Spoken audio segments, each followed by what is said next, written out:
is the key. So if you have all these things in place, definitely that becomes the starting point, and that is what this whole ITIL and ITSM, CMMS services is all about. So if you use those best practices, definitely your service delivery becomes much more easier, and all other things will definitely fall in place.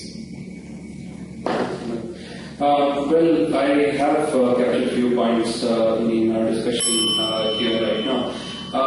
Yeah, we did mention about the iterative method to actually develop the process. That essentially tells me that tells us that process cannot be the most important thing for managing services. You need to actually manage between people, products, and partners. Use the same thing and come up with a robust process. So yes, the end result is the robust process there, but again, people, products, and partners are the key elements there to actually come up with the process in the end. So process does not have a higher importance in that case. And also, yeah, we are saying that we do not make the process very much difficult to implement or followed by the people.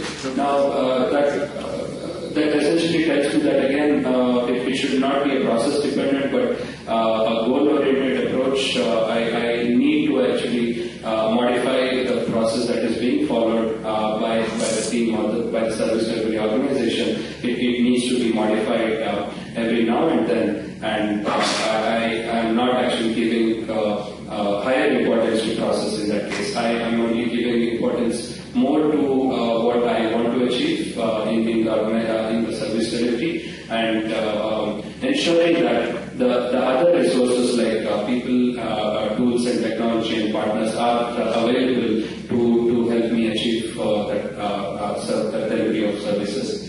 And again, I do not have resources or costs to actually go on defining the process, change the process, to ensure that I have a robust process in the organization, which may help me in the later days or in the steady state that it might help me in reducing costs, but at the initial stages or in most of the cases I do not have the resources or costs that are to for my service delivery organization to follow the process as such. And again, the response to the client, what the client would like to see, changes frequently. And in case if we are going back to the client saying that okay, this change cannot be done or this cannot be achieved according to our processes, no customer or client would stay with us. We have to actually let go the process and go around it to achieve what the customer is looking for.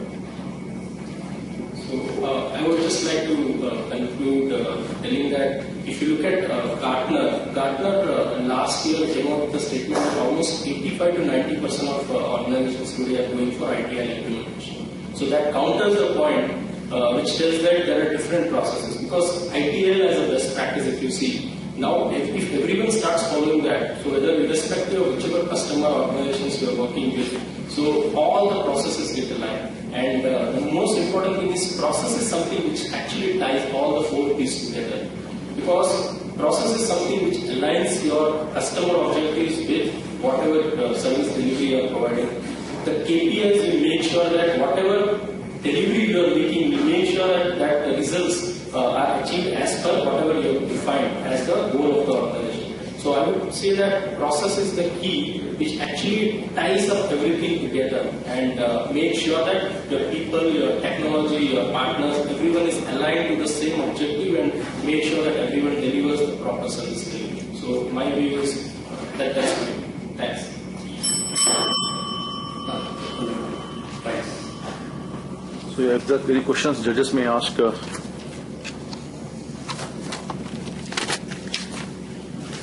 Anything, sir, you would like to ask? I would like to ask one question. Yes.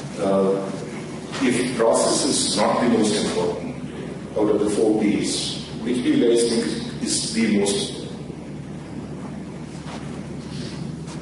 If process is not the most important, I will go for people, because unless and until see all other things is something. If you look at ITIL also talks about capabilities and resources. So people is something which actually falls into both. So because you have people who can be used as a resource and you can also use it as a capability, because they are the people, they are the key to an organization, because they are the people who will have, who will build your knowledge, who have the knowledge in place, who knows the domain. So they are going to be the key in case process is not there. I would like to take a stand that all are again important. I cannot actually rate which one is most important.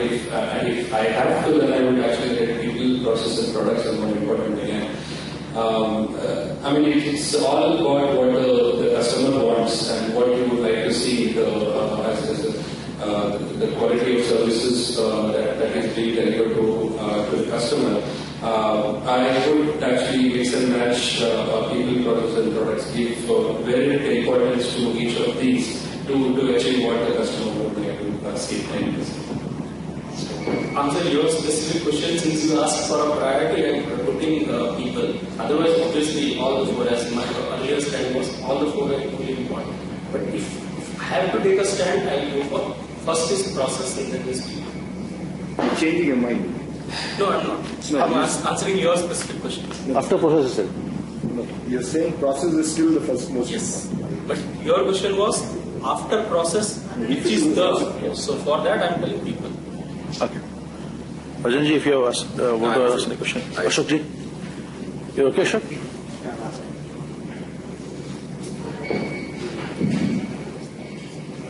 Hi. So we talked about elements like 4 P's, like people, process, partners, and products. So what about another P, like pattern? So what's your view on this? Another P, patterns. Patterns. Patterns. So what's your view, including another P as a pattern, looking from an organization perspective, client-centric organization? Okay. Pattern is for clients. So what's your view on this? Clients, he's asking about clients, patterns. Okay. My view is very simple.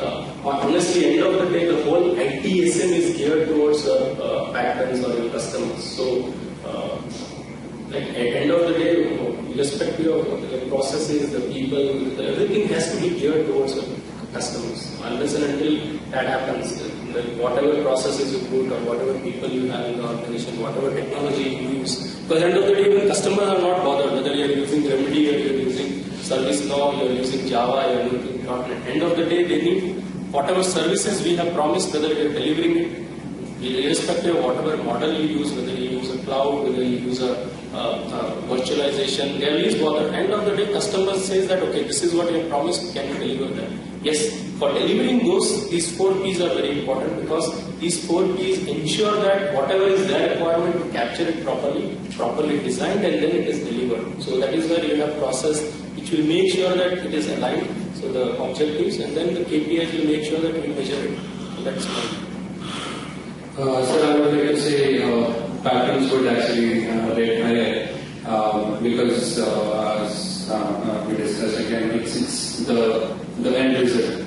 I mean, if we have the customers, good customers, and actually trying to meet what the customer wants, that's in turn actually gives us more business for the service delivery organization. So patterns is important, and I mean, as again, it's the same topic here. All are important. Again, all these are important.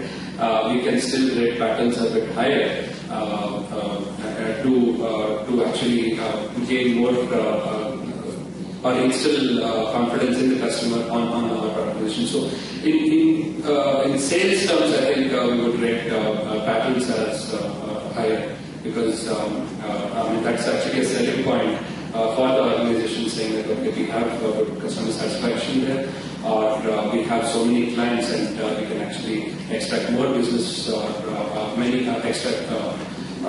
get more clients and customers for the betterment of the